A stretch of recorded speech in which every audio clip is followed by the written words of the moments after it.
Welcome to the Good Divorce Show. Not every divorce needs to end in disaster. It's time to see divorce in another perspective. Here to help with that is your host, Karen McNinney. Hello, thank you so much for joining me today. I am Karen McNinney, your Good Divorce Coach, chatting with Montana neighbor Brandon Rourke Kairos, who has worked in the mental health field for over 21 years. She's a licensed clinical mental health therapist for children, teens, young adults, parents, and families, also trained as a mediator and accredited as a mental health neutral professional in the collaborative divorce process. She co-founded Parent Team with friend and colleague Jen Shimbeno, and they really saw together that there was a gap in support for families trying to adjust to the changes of divorce and separation. All of that work and history has led Brandon to do workshops and present nationally on collaborative divorce, co-parenting, and attachment and trauma impacts on children from divorce and parent conflict. Please welcome from Bozeman, Montana, Brandon Rourke Kairos. Thank you so much for having me. It's an honor to be on the show. Thank you. Yeah, we appreciate your time and your insight. I want to start with something we have not yet talked about on the Good Divorce Show, and that is the idea of sort of the traumatic experience of divorce on children, and that in your opinion and assessment, along with other professionals, that it is considered part of an ACEs experience. So let's go back and do a little education on what ACE is and how divorce falls into that spectrum of life experiences. Yeah, thank you so much for bringing that up. I think it's just such an important factor. And oftentimes I have parents or even colleagues who have experienced divorce themselves and they're taking a training or workshop from me say, oh no, I'm walking through a divorce. Am I going to mess up my kids? Is this going to be a trauma? And I say, well, no. But it is important to have some of that psychoeducation and understand that an ACE, an adverse childhood experience, when we look at the categories within household dysfunction, divorce is on there. Mm-hmm. So people often ask, well, why? Why is it on there? And when children experience a really stressed parent, a parent who's really struggling, let's say with addiction or with mental health challenges, or just the preoccupation that goes on in our brains, the anxiety, the depression, the adjustment disorder that goes on in our brains when we're experiencing divorce, I call it the divorce fog. Children can experience that, not will, but they can experience that as a trauma, as a traumatic event. Their family is changing. Sometimes their connection to their primary caregiver, they go from seeing both parents, every single day to maybe they're switched. I just talked with a colleague where they had a 2-year-old put onto a week on, week off schedule. Well, now when we look through an attachment lens, right? When we look through those first 3 years of a child's life, we've really got to be aware of the decisions that we're making in terms of attachment and trauma for children through divorce and adjustment. A child's stress response system is activated over and over and over. And that is where we can look at that through that traumatic lens and as a trauma. You just talked about attachment specifically and attachment styles when they get hardwired in our life and how that can be shifted through divorce. Would you expand a little bit more on the education around attachment and why we should be paying attention to this as divorced families? Yeah, it starts, and there's a lot of data now that it starts in the womb, right? Where we've got sort of that prenatal development and the stress of mothers and how they're doing, and really looking at maternal mental health all the way through birth and looking at how we connect. And it doesn't just mean bonding, but true attachment is if I'm a baby and I'm crying and you come to me and you pick me up and you soothe me, and you connect with me, you hold me, you feed me, you change my diaper. These are all those my ability to connect and attach to you. And sort of the message I like to tell parents is, you're saying as a parent, I've got you, I see you, I'm here, I'm taking care of your needs. You cry, I feed you. You cry, I change you. I pick you up and I connect with you. When we look at kind of those first years of our lives, that is that constant of parenting. We're attending to their needs. And that is starting to create those neural connections in our brain. And through, so if we experience a parent who is really struggling with depression, okay, and they're not able to get up and they're not able to attend to me when I'm crying every time, then that starts to change that neural connection about my needs and desires. And maybe I have to start self-soothing. Well, if I'm 6 months old, a year and a half old, I really need my parent to help soothe me. So when we look at attachment, it's, then we look at kind of those anxious, avoidant, anxious, like avoid all those preoccupied, all of the different, and we could go on for forever for sure. But when we look at those different attachment styles, those come from those early times. When we look at divorce, we really want to make sure we hold families in this really sacred space and look through that lens of, do we put a 2-year-old on a week on, week off schedule? No, we don't, because they need that constant sort of, kids are out of sight, out of mind. And we really want to make sure that children have a connection, right, with each of their parents. But where is that, time and connection soothing those needs and making sure we're taking care of parents too? If they're experiencing heightened levels of anxiety, depression, just that adjustment, addiction and substance dependency challenges, we've got to make sure we take care of parental mental health as well. I have certainly found as a society and a survivor of divorce that it can be a really isolating and shame-filled experience. Absolutely. And it is a personal drama. It is a death experience. And I always think if my spouse had died, people would be rallying around me and bringing me casserole every other day. But because there's a divorce, it sort of seeps back into this shadow world within our culture. Do you find that to also be true? Yes, I'm so glad you brought that up, because there is a really fascinating study. There's some research that shows the changes that happen in the brain through grief from loss, like death, or loss through divorce, right? The loss of a relationship, or even like the loss of a best friend, right? That grief, that change in relationship is the same. Mm. So our brain, neurologically, the way it's experiencing it is the same of when we lose someone through the loss or through death.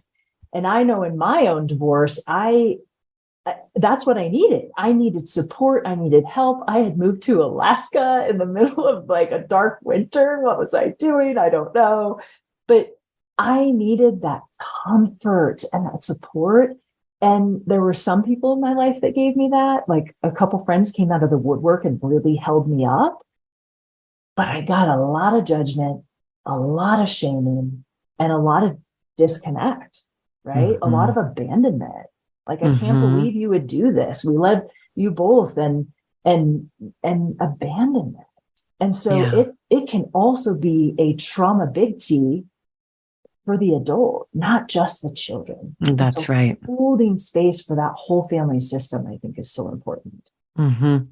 And when you use this language, family system, give us a little breakdown on when you say family system, what that means and how we should be paying attention to that through the divorce process. Yeah, absolutely. I think that comes, for, like you said, over 20 years, I have worked in children's mental health. Well, when you work with a child and you're a child therapist, you are not just working with a child. Isn't that the truth? Yeah, with adults.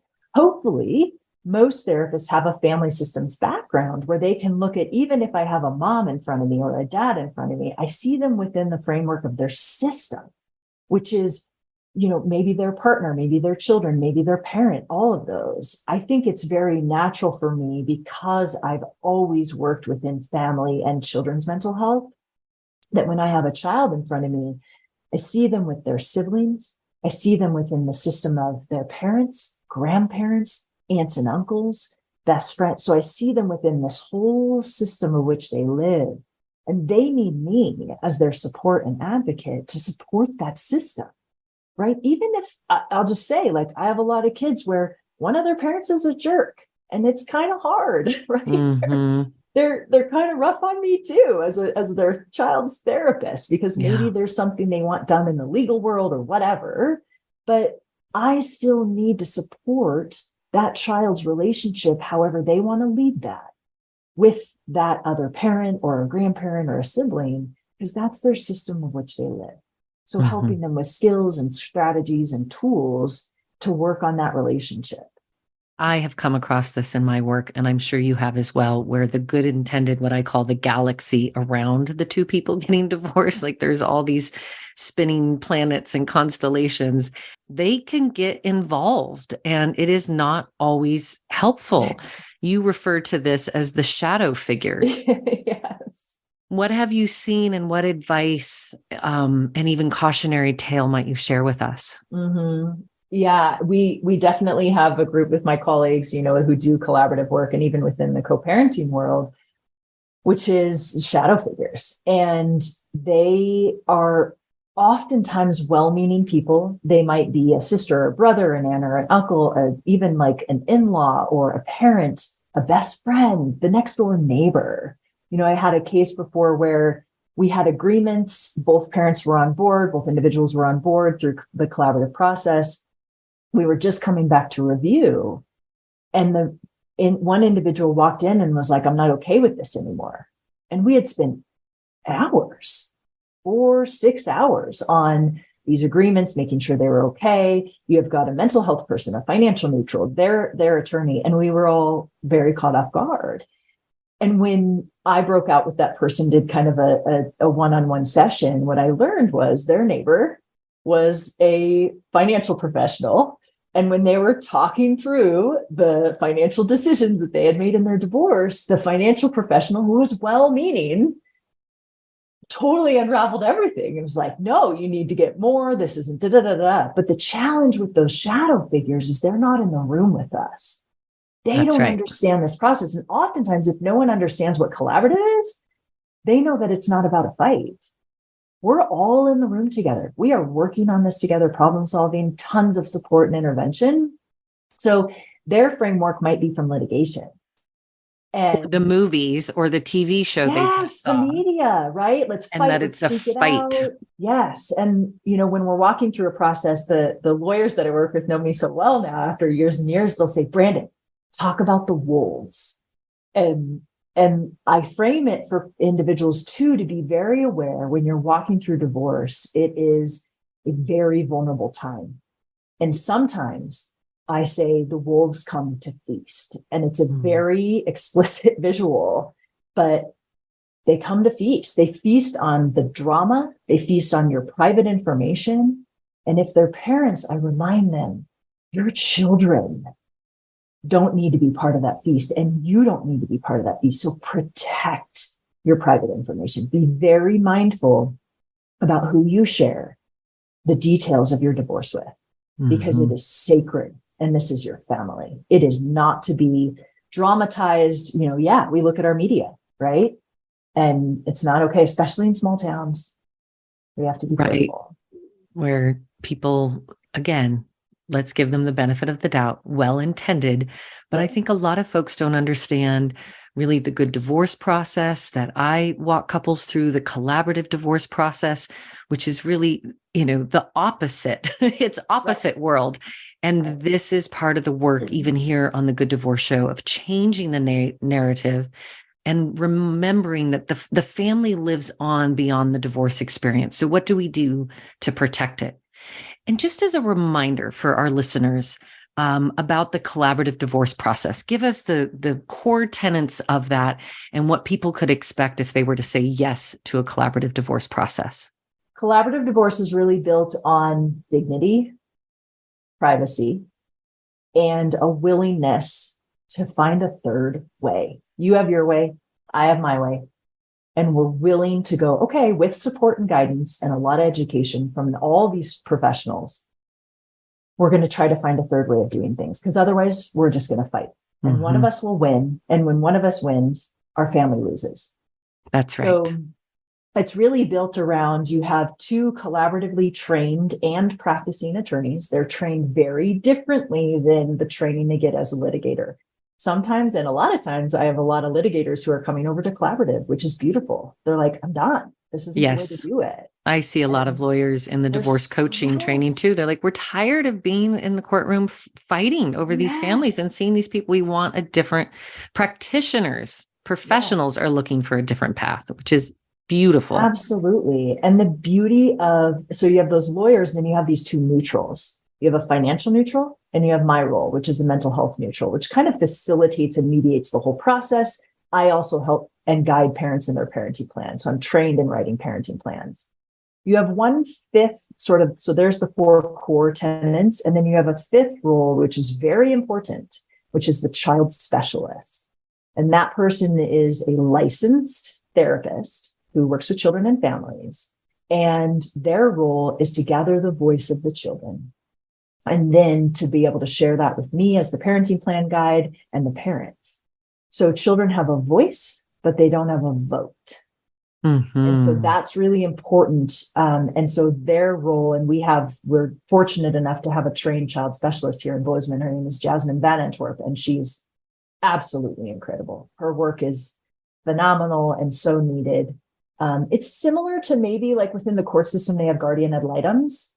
But because collaborative is out of the court system, it's a legal process. It's a full, like step-by-step legal process that's, a judge signs off on, but it's private. It's not a public. You don't have to go to court. You never have to step in front of a judge. In fact, it's my understanding that if you agree to the collaborative divorce process, you are agreeing that you will not go to court.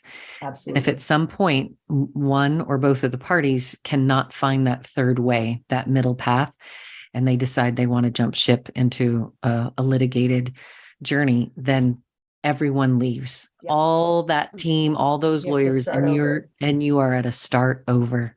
And I've had parents ask me, parents who are litigating, and they hear about the services I provide, which is all child lens, child-centric, family-centric. Let's get you through this because you are a family. It just looks different. You're a 2-home family. And they've asked me, they're in litigation, to write a parenting plan for them or help them. And I have learned the hard way that is extremely difficult to go fight in court and then come into my office and try to collaborate together. So the full process of collaborative, or what I call kind of gentle mediation, is a better fit. Oh, it's wonderful. Gentle mediation. Well, let's simmer on that idea while we head into our first break. Chatting today with Brandon Rourke Kairos out of Bozeman, Montana. And we will, when we return, hear about the tractor incident, as well as the parent team resources that are available. So please stay tuned.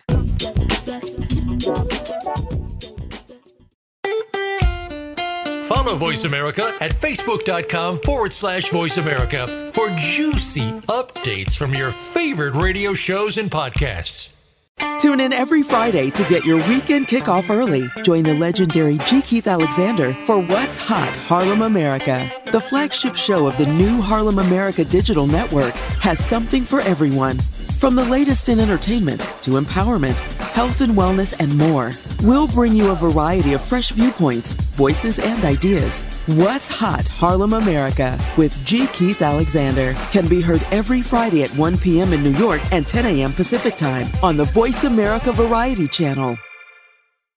Gear up for a summer explosion this week on The Revolution with Jim and Trav, as the boys will relive an incredible water buffalo hunt in Argentina with Kurt Wells of Bowhunter magazine. Then they'll tackle prep for early season whitetails with Tom McMillan from McMillan. And Mitch Petrie will give us an on-the-water field report. The Revolution is presented by Outdoor Channel, Sportsman Channel, World Fishing Network, and My Outdoor TV. Saturdays at 9 a.m. Pacific, noon Eastern on the Voice America Variety Channel. Streaming live, the leader in Internet talk radio, voiceamerica.com.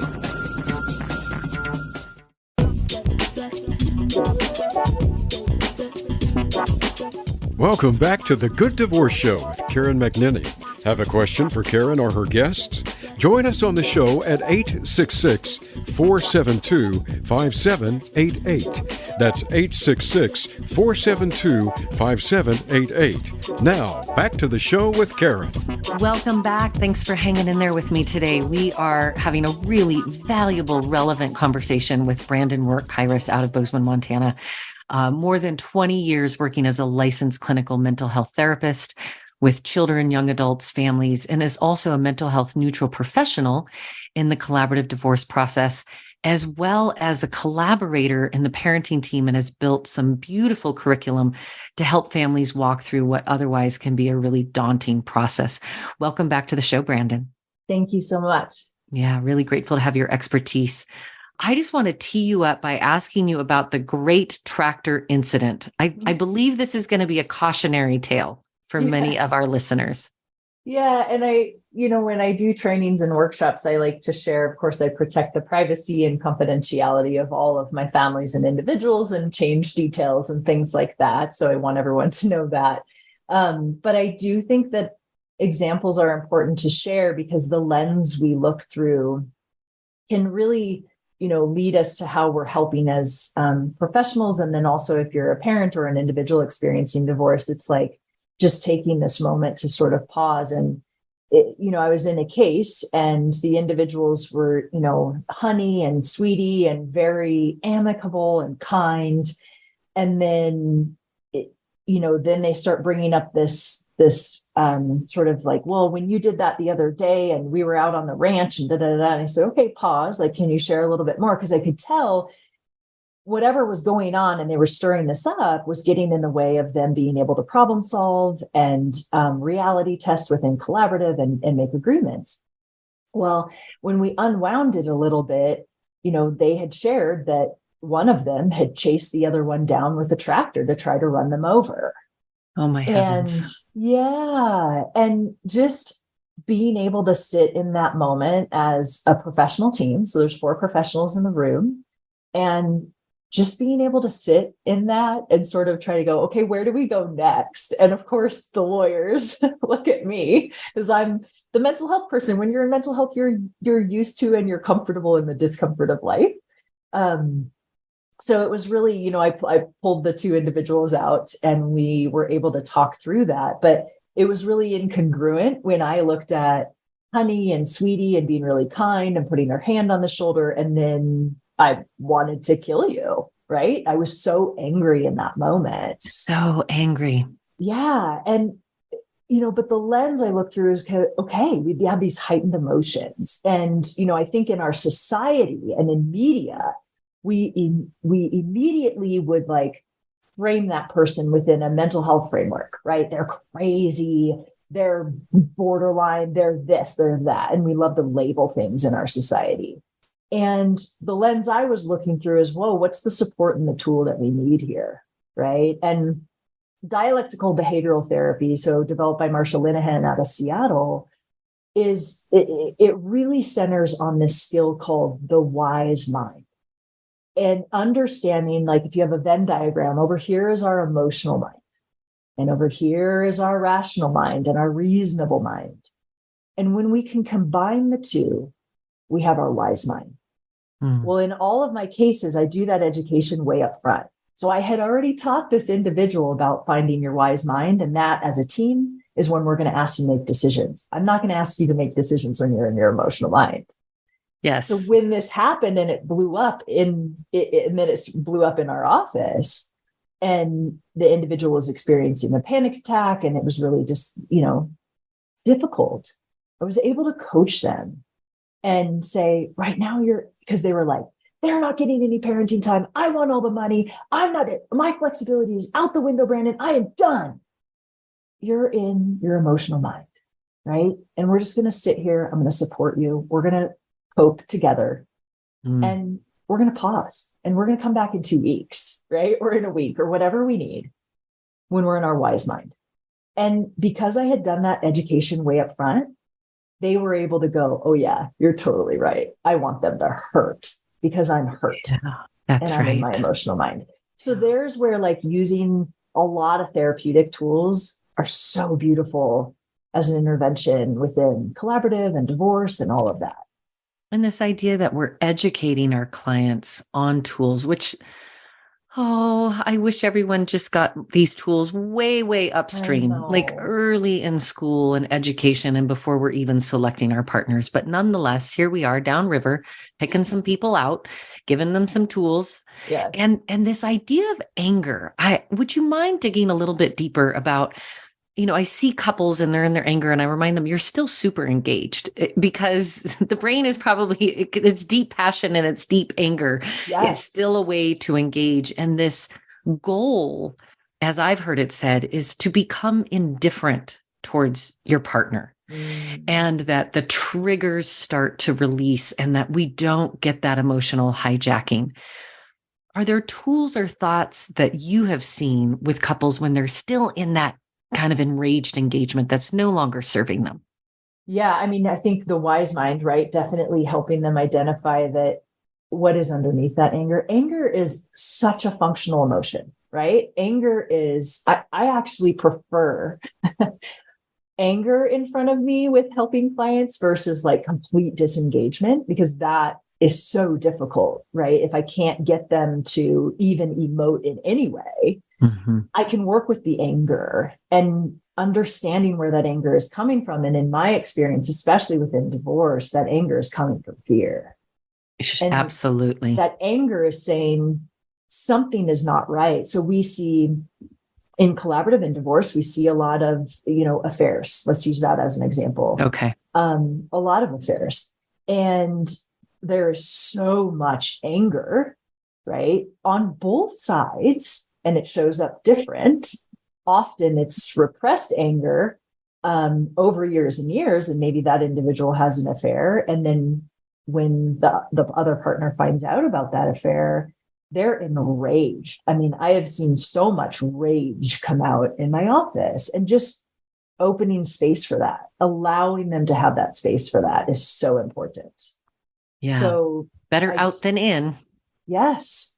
And just allowing them to process that, but not in front of their children.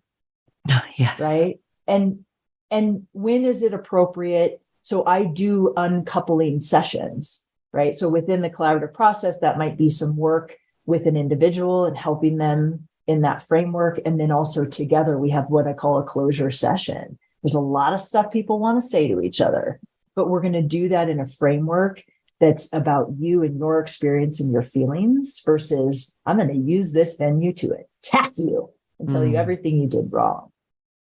So you're actually doing a ritual or a marking that this is the end of the relationship you knew previously, and we're going to start what I call the renovation of a new relationship, either with or without kids, but particularly when you still have the business of raising children together, which does not end at 18 or 25. Right. There's going to be grandchildren. There's going to be weddings, graduations, funerals, and this person is now part of your galaxy forever. Your DNA is entangled, and that there's no reason to flush that down the toilet. We can actually preserve the family in this process and delight in those future moments together.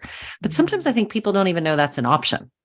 Or it seems so like, how could we ever get there? Right. It's like, it's relationship rehab. It's outpatient rehab. And I heard a colleague say that, and I was like, that's so perfect. And it, in our work that we do at Parenting, one of our modules within our course in our workbook is the parent brain and that partner brain or spouse brain, right? And getting, that's the work that we're doing, is shifting from that spouse brain and all the stuff and all the marital dynamics and all of those cycles that we got in. And when I do co-parent work, we identify that cycle, and then we've got to own it, own our part, and name it. And then we've got to rework that cycle so it doesn't show up in your co-parenting relationship, because your kids just need you to have your parent hat on. You guys aren't partnered anymore. You're not in a marriage anymore. And so your partner's not responsible for your emotional needs anymore. So we've got to rework that framework. And without that intervention, I mean, we see it, right? We see, hey, Brandon, we got divorced 8 years ago, and we're still in litigation fighting about things. Oh, just heartbreaking. They didn't have the support they needed. Yeah. They didn't have the work time. They didn't know how to manage it. Yeah. Talking about the children and not exposing them, to those heated moments. And we always talk about protect the children, but don't put them in the middle, et cetera. But it is something that occurs consciously or unconsciously. And you actually reference it as the backpack. Mm-hmm. Yeah. Tell us more about how this shows up and how we can prevent it. I have parents imagine that their child, if they're little, they have a backpack on and they're running through the playground and they're flipping upside down on the toys out there. If they're a teenager, they have their backpack on and they're meeting their friends for lunch and there's nothing in their backpack, right? It's light, it's free, they can move and do what they want. Well, then I want parents to imagine the things their kids are going through, right? There's some social stuff. My best friend doesn't like me. I had a breakup. There's drama with my friends. I'm struggling in math class. Very typical things that we would expect through childhood and through adolescence. That's like putting some sand in their backpack. Okay. So we've got some sand. Now, if you have a child who experiences, a clinical level of anxiety or depression or adjustment disorder or bipolar, we're going to add some more sand, right? Those are complexities and things that they carry with them in their backpack. Well, what happens for children when their parents put down the other parent or say unkind words about the other parent, and when there is heightened level and intense conflict between parents, which is the number one thing in an ACE, an adverse childhood experience that affects children in divorce, is ongoing parental conflict. Mm-hmm. So when that ongoing parental conflict is occurring, that is like putting boulders and rocks and stones in your child's backpack. Mm-hmm. And that weighs them down with the adult complexity of their world. And they do not need to carry those things. When you say, oh, your mom didn't pay for the field trip, fine, I'll pay for it. I pay for everything. Right. Your child does not need to know that. And it's so subtle, but subtle. Insidious. And sometimes we find ourselves, and I've been guilty of it. I got to own it. I'm 12 years into divorce, Yes. and there are days when I just say the wrong thing and I have to find a repair and try to neutralize that. And we are always reminded our child sees themselves as a part of both parents. So when we speak poorly about one, when we're judgmental or shaming, part of that attaches. It's like the little stickies What does it say about me? Yeah. Right. Yeah. So we all are going to have strong emotions about our former spouse or even our current spouse. And the discipline is to appropriately find the environment in which to unleash that and release some of that irritation, frustration, concern, fear, but not your children. It is not their burden to carry at all. No. And they carry that backpack around. And I've worked with kids. I've worked for so long now that now they're adults and they're young adults. And then maybe they're in their mid-20s, and kids do come around and they do see like which parent continue to put down the other parent. I have so many adults, whether they're friends or their colleagues, who experienced, divorce when they were a child. And now they're like, I just wish my mom, I wish my dad never, quit putting me in the middle and putting down the other parent. Because kids, they do come around. And that's not a threat, but that's just the reality, is just hold that sacred ground, because that children have a right to access both of their parents Absolutely in the way that they need and the way they need to love them, outside of cases of abuse and neglect, right? That's another area. But and at the end of the day, they will write the story. And as their brain matures and they move into relationships, they're going to see it. They're going to see it with a new lens. And there's some wonderful interviews for those of you who are new to the Good Divorce Show with adult children of divorce who have wonderful things to say about how their children did it right, or how their parents did it right on their behalf. And that really is the goal.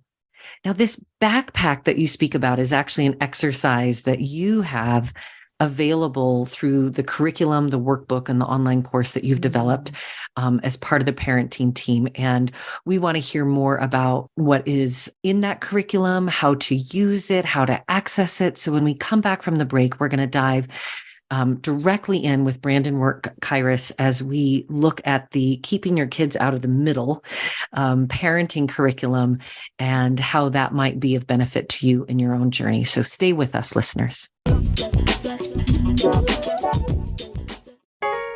Want to see what Voice America is up to behind the scenes? Follow us on TikTok at Voice America Talk Radio. Before you call the lawyer, call the Good Divorce Coach. Give your family the gift of working with a certified divorce coach, a co-parenting specialist, and a mediator. Karen McNinney has the knowledge and skills to guide you through the full divorce journey, before, during, and after. It's one thing to get divorced. It's another to be divorced.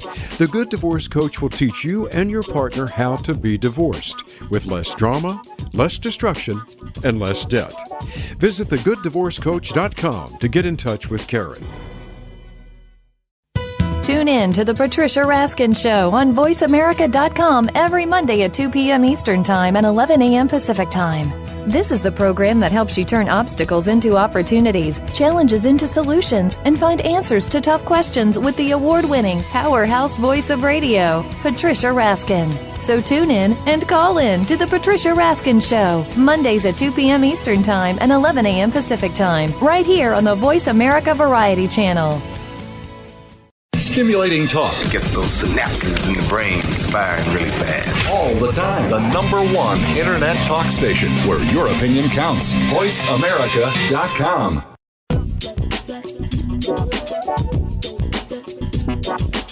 Welcome back to the Good Divorce Show with Karen McNinney. Have a question for Karen or her guests? Join us on the show at 866-472-5788. That's 866-472-5788. Now, back to the show with Karen. Welcome back. We are chatting today with Brandon Work Kairos, mental health professional, helping couples succeed on the other side of divorce. So thanks for staying with us. We want to hear a little bit about what I see as pioneering work in the field of divorce around the parent-teen curriculum and what you and Jen have created and how it can help other couples.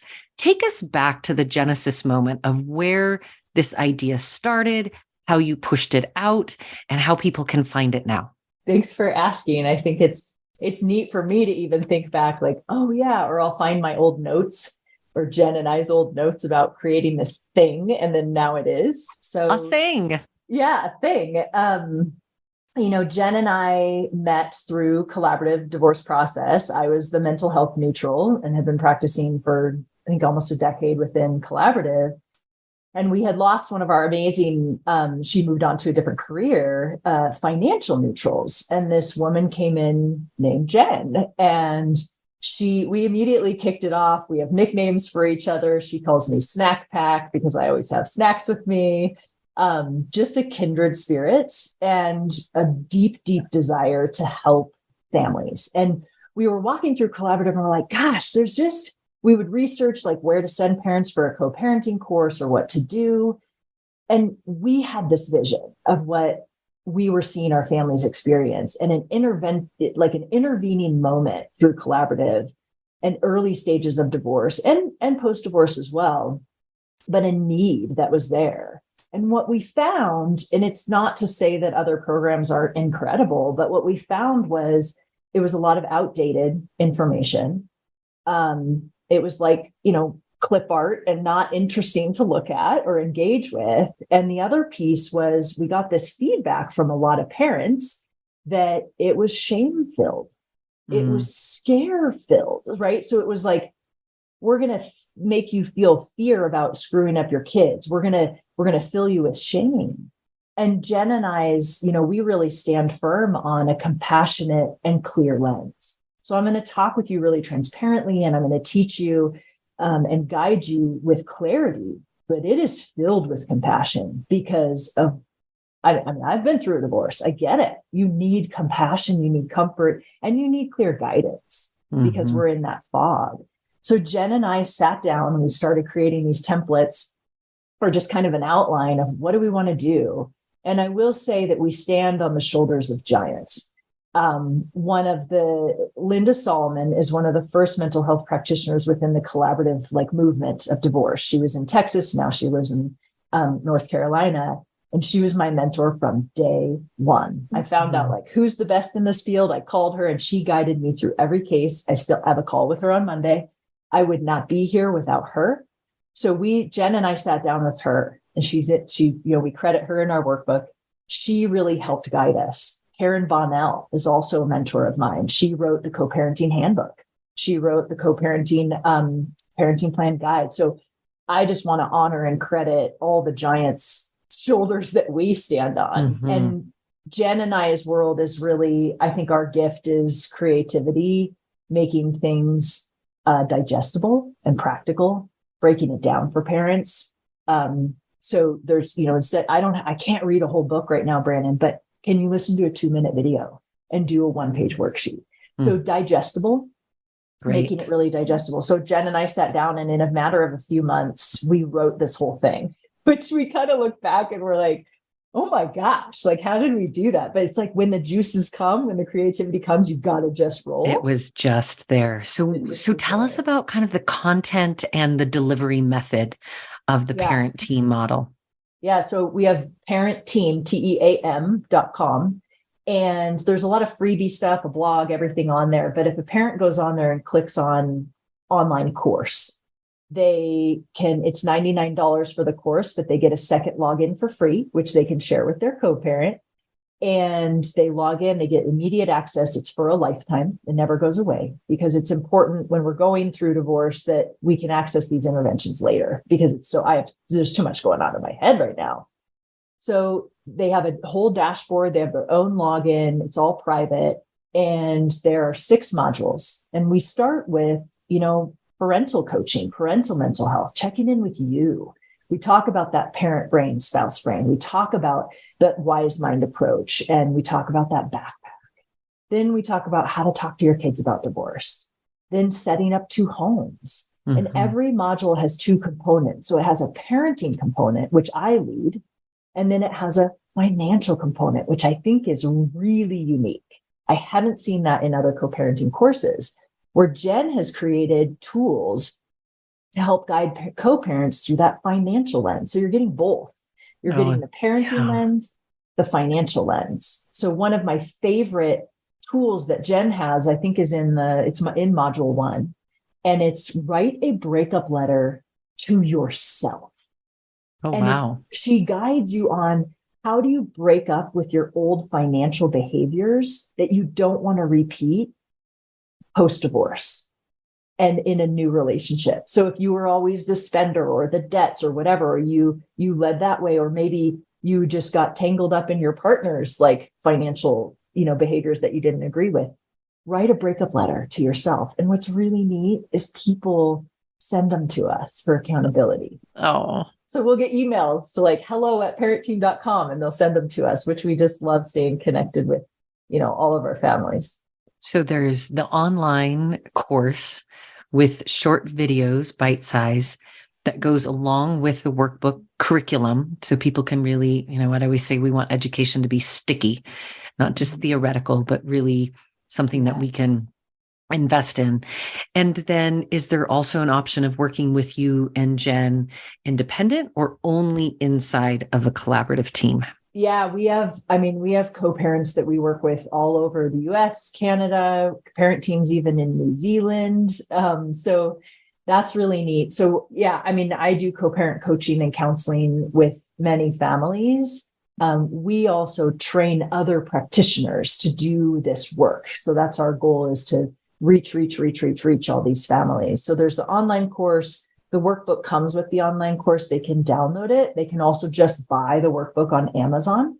And they can, work with us. They can work with the parent team coach. So we're in the process of having, training other coaches to be able to do this work. But it's a step-by-step training, and kind of like a 6-month training that we're developing to be able to have other practitioners do this work from this same framework: attachment, trauma lens, all of those pieces. Beautiful. Is there a family that comes to mind that you have seen from beginning to post-divorce who you have led through much of this process and how it has transformed their experience?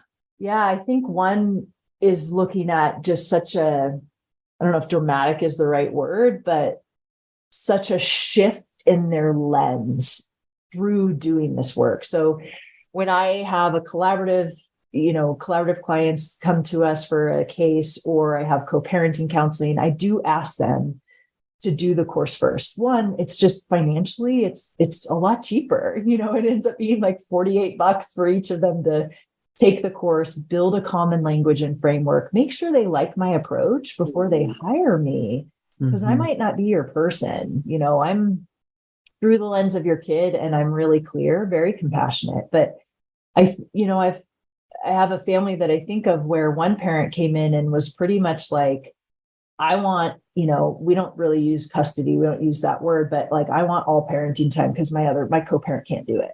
Mm-hmm. And some people might say, well, then collaborative is not a fit, right? Because it's all built on being able to like find the third way and all of that. But I'm going to work with that. I'm going to move into that and try to find out what's up, right? What's going on.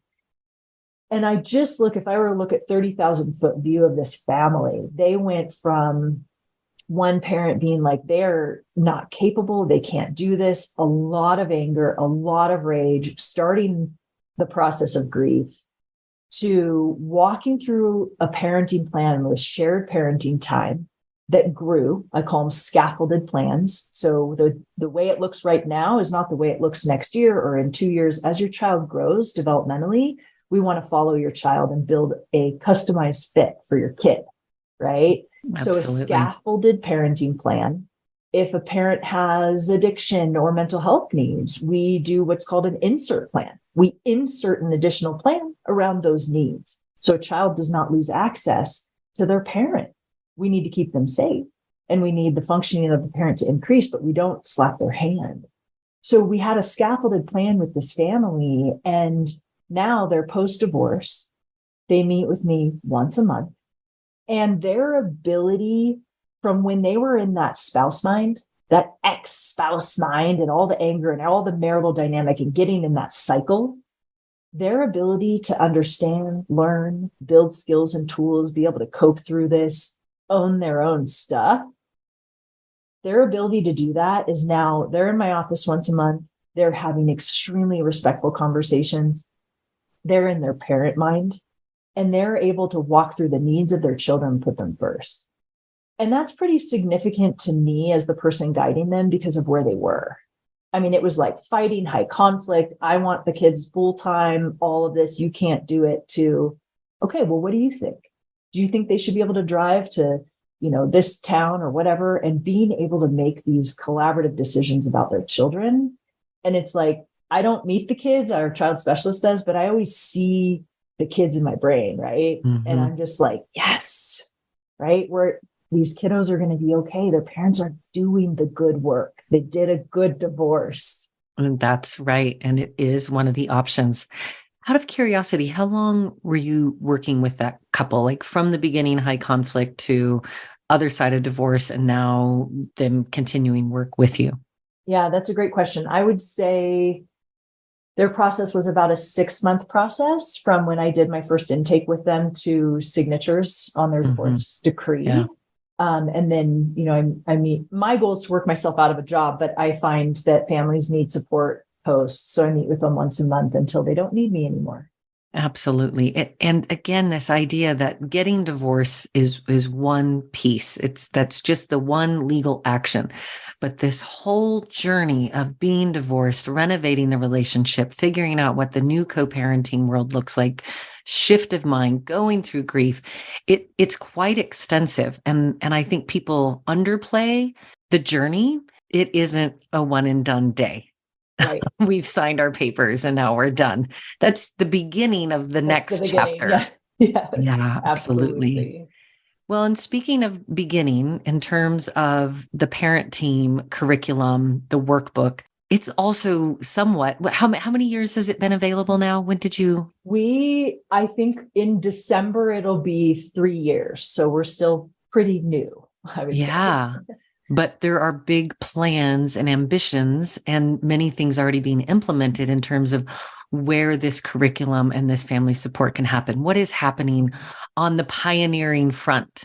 Yeah, thank you for asking. I think, we thought it would be a lot of direct to parents, which it is. Parents can find us on the internet and everything like that. But we also have a law firm in another state that has a contract with us to gift this to every new family law client they have come in. Like, that's amazing. That's just included in the package. If you work with our law firm, you do this 6-module curriculum. It will make your journey better. And it makes their life, absolutely. This makes it helps with the conflict. So there's those types of pieces. There's mental health clinics. Their practitioners are getting trained in this work and being able to do that.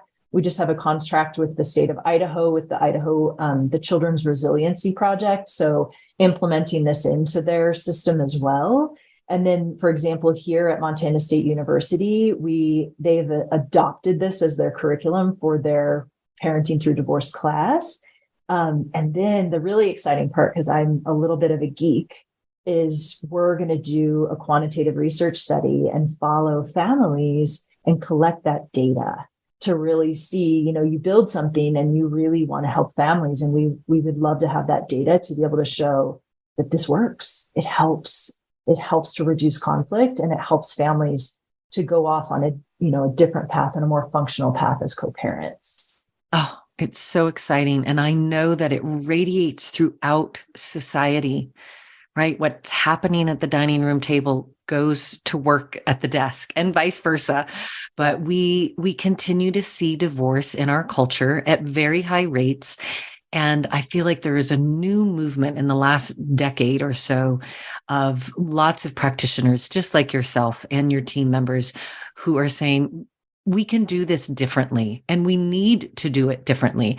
And that it isn't divorce in and of itself that traumatizes and causes destruction in families. It's bad behavior between adults that causes long-lasting trauma and destruction.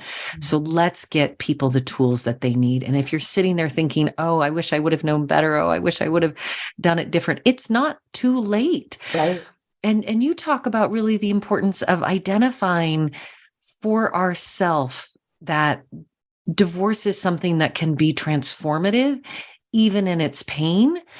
What would you say to our listeners as we wrap up today that would be a nugget of wisdom to help give them some support and agency in their journey? It's hard, and I know this from personal experience and as a professional in the field, but taking a pause, right? And just pausing and being able to put the mirror up in front of our face. And when we can get in that place of accountability, that's where we can step into making changes in our life and really changing our lives versus that victimization and life is happening to me. This divorce is happening to me. And you might not have a choice. It might have come out of the blue and your spouse came home and was like, I'm done. And I hold space for that. But if we sit in sort of that space forever, right, in that part, we get stuck. We can get stuck in that grieving process. And, the only way to the other side is to walk through. And part of walking through is looking at ourselves and going, what am I accountable for in this relationship, in this marriage, in this breakup? What can I own? Is then we can make changes. And a beautiful tool for that, conscious uncoupling work, whether it's the formal conscious uncoupling, the book that was written by Catherine Woodward Thomas, or it's, a coach or a guide walking people through that. I have seen a dramatic change in many of the people that I work with when they own it and they're able to go, okay, here's how I showed up, or here's how I didn't show up.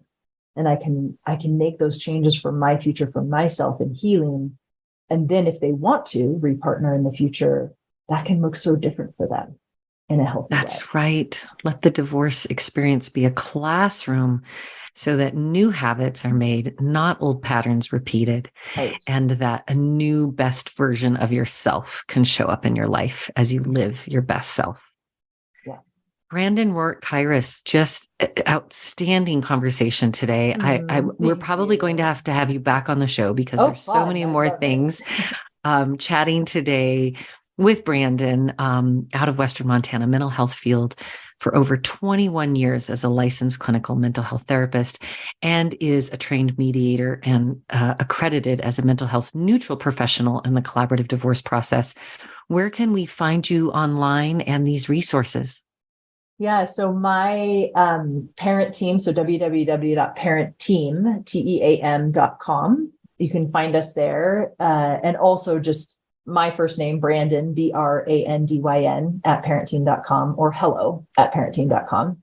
And then my clinical practice is Mind Matters BRC, initials B as in boy, RC. That's my clinical practice website as well. So great. And we'll have all of that information in the show notes as well for our listeners to find you, and to also pass this podcast episode on to those that might really benefit from what Brandon has shared with us today. And to all of you out there, thank you for joining us. And remember, everything will be okay in the end. And if it's not okay, it's not the end. Thanks for listening to today's episode of The Good Divorce Show. We hope today's episode has helped you find a kinder, more sensible, and less expensive path through the divorce journey. Until we talk again, have a beautiful week.